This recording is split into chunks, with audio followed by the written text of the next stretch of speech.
Hey, what's up guys? How are you doing? This is Rob of Rule of Two Review, and apparently I'm somehow becoming a Pokemon news channel because for the second video in a row, I'm covering updates about the newest Pokemon. Now the reason I'm talking about Pokemon again today is because despite all of the controversy and the hubbub and the fighting and the debates about the quality of the newest Pokemon game and issues with Game Freak's development of the game and of course just the series in general, comes this news of incredible, mind-blowing, record-breaking sales for the newest Pokemon games, which are called Pokémon Scarlet and Violet. Now, of course, those of you who have been around watching and following me for a long time already know how I feel about Pokemon, but of course, with every new video comes some new viewers, and so for anyone who might stumble across my channel because of this video, you should know that I am a huge Nintendo fan, massive Nintendo fan, but I'm actually not a Pokemon fan. I have nothing against the franchise by any means, but it's just a gameplay style and a genre and just a series that doesn't really have much for me. It does not appeal to me.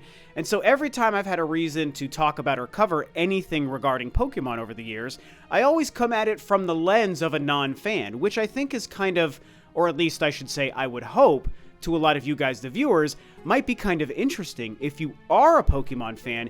Hearing someone talk about the franchise or a new game or even controversies around it from the lens of being a non-fan would hopefully be kind of an interesting perspective, right? So I come at it with no hate, but I do analyze the situation. And so that of course brings me back to my last video a couple of days ago where I talked about how I felt about the incompleteness we seem to have seen around Pokemon Scarlet and Violet, and that while it's not impacting me because I'm not playing these games, I do find it pretty disappointing and in many ways disrespectful to Pokemon fans that this newest game seems to have released in such a broken state. Now, of course, there are a lot of people, including some of my very good personal friends, who are Pokemon fans who have been playing these games and saying that they're loving it despite the issues, and plenty of people are saying that they aren't even running into near as many issues that are being shared out there. So I do, of course, want to add that sort of addendum here.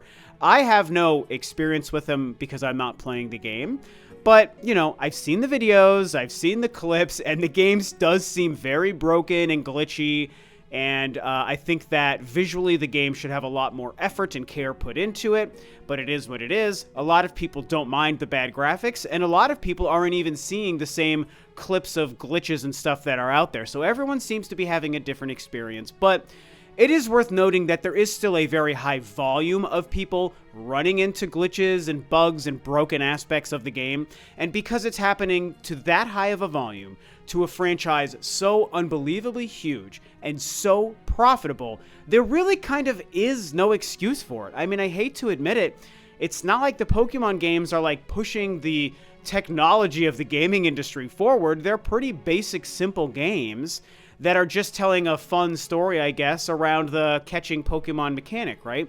So there's no reason why a game that makes this much money without pushing technical limits shouldn't be able to release flawlessly, yet still, Pokemon Scarlet and Violet have released in a fairly busted state. However, that actually brings us to the next part of this story and really the main meat of the conversation today, which is that despite all of these issues and the fact that many people who are fans are very upset about the state of the game, this game has sold over 10 million copies in its first 3 days. That is unbelievable. According to Business Wire, they say Nintendo announced that global sales of the Pokemon Scarlet and Pokemon Violet games for the Nintendo Switch family of systems have surpassed 10 million combined units in the first 3 days of their worldwide launch on November 18th of 2022. This is the highest global sales level for any software on any Nintendo platform within the first 3 days. And if I'm being honest, that last statement is really probably the bigger deal to me. I mean, yes, 10 million copies of any title of anything in 3 days is amazing, and it's something to be celebrated, and I'm glad for Nintendo. I'm glad for Pokemon fans who are liking the game. I guess I'm glad for Game Freak, of course, for developing the game. You know, seeing success is a great thing, and so that's fine, right?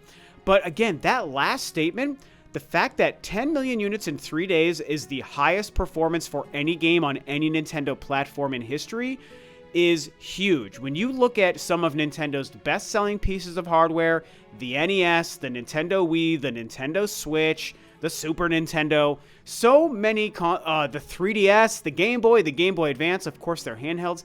They've had so many massively successful pieces of hardware out there over the decades, and they've had some huge sales in terms of individual games.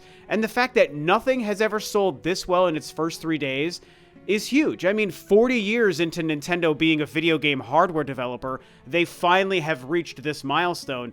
It's a massive achievement, and whether you love the new games or you hate the new games or you don't care about the new games like me, you can't deny how epic this is. And so I think as a non-Pokemon player, the reason I found this so fascinating is simply because as an outsider looking in to the Pokemon fan base and community and the way everyone has been reacting to Pokemon games the last, I don't know, 4 or 5 years, every new game coming with a new controversy, and people are pissed, and they don't want anything to do with these games, and they're pissed at Game Freak and Nintendo, but every single time, the same lot of you keep coming out in droves to buy these games and break a new record with pretty much every new release. And of course, it's aided by something like the Switch that has sold over 114 million units, right? So there's so many opportunities because there's been so many Switches sold for people to choose to buy this game that the longer we go into the Switch's life, the better chance there is of the new game breaking a new record. And that's exactly what happened here.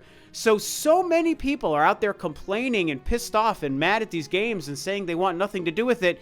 Yet here we go. Not only is this a Pokemon record, this is effectively a Nintendo record, you guys. And think of how long Nintendo has been making video game products.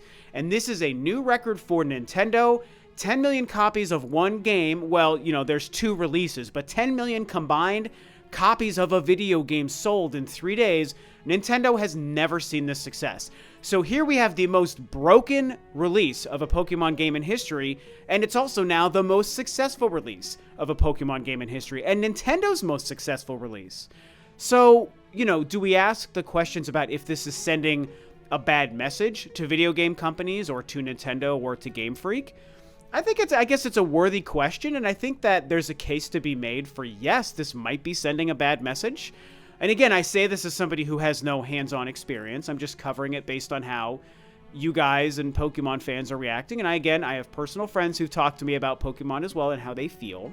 So, you know, from an outsider perspective, I think it's fair to say that given the volume of issues, the fact that people were able to break a Pokemon and a Nintendo record despite these problems, is this telling Game Freak and Nintendo and the rest of the industry that releasing a broken game is okay because people are going to just gobble it up anyway and you're going to make all sorts of money, and you'll make even more money because you spent less to make sure that the game released in a fixed state?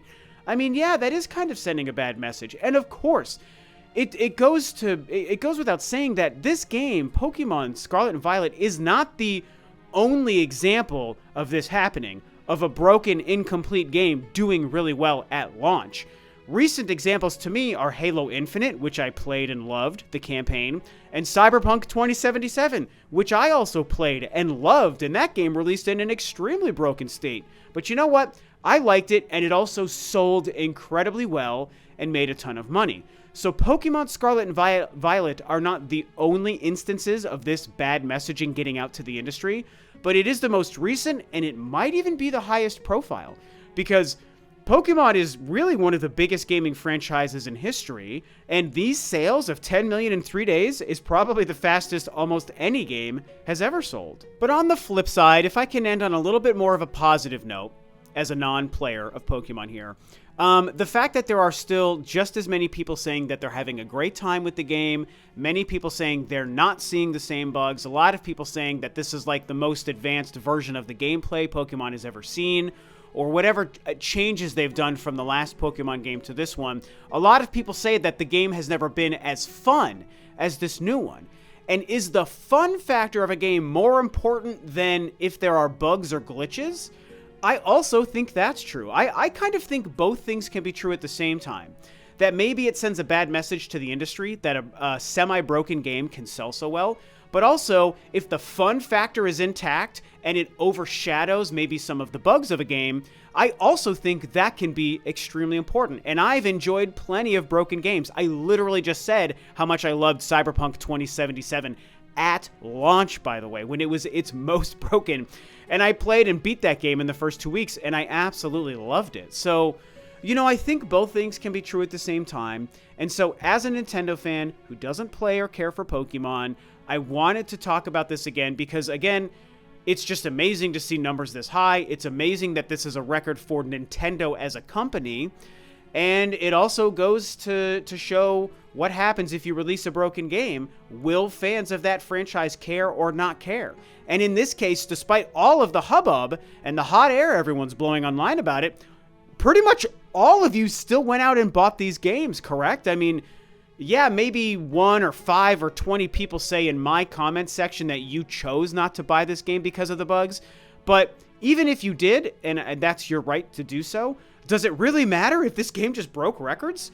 Really, no, because 99.999% of you Pokemon fans who were mad or not mad, you went out and bought the game. So it's breaking records. Now Nintendo and Game Freak and the rest of the industry can take a note off of what happened here and feed this into their business model going forward. Who knows how it's going to inform what they do. So, you know, I'm not going to say if it's a good or bad thing because I'm not a Pokemon fan, but I found it interesting. I wanted to share this news with you guys, and I wanted to share my personal thoughts on what happened.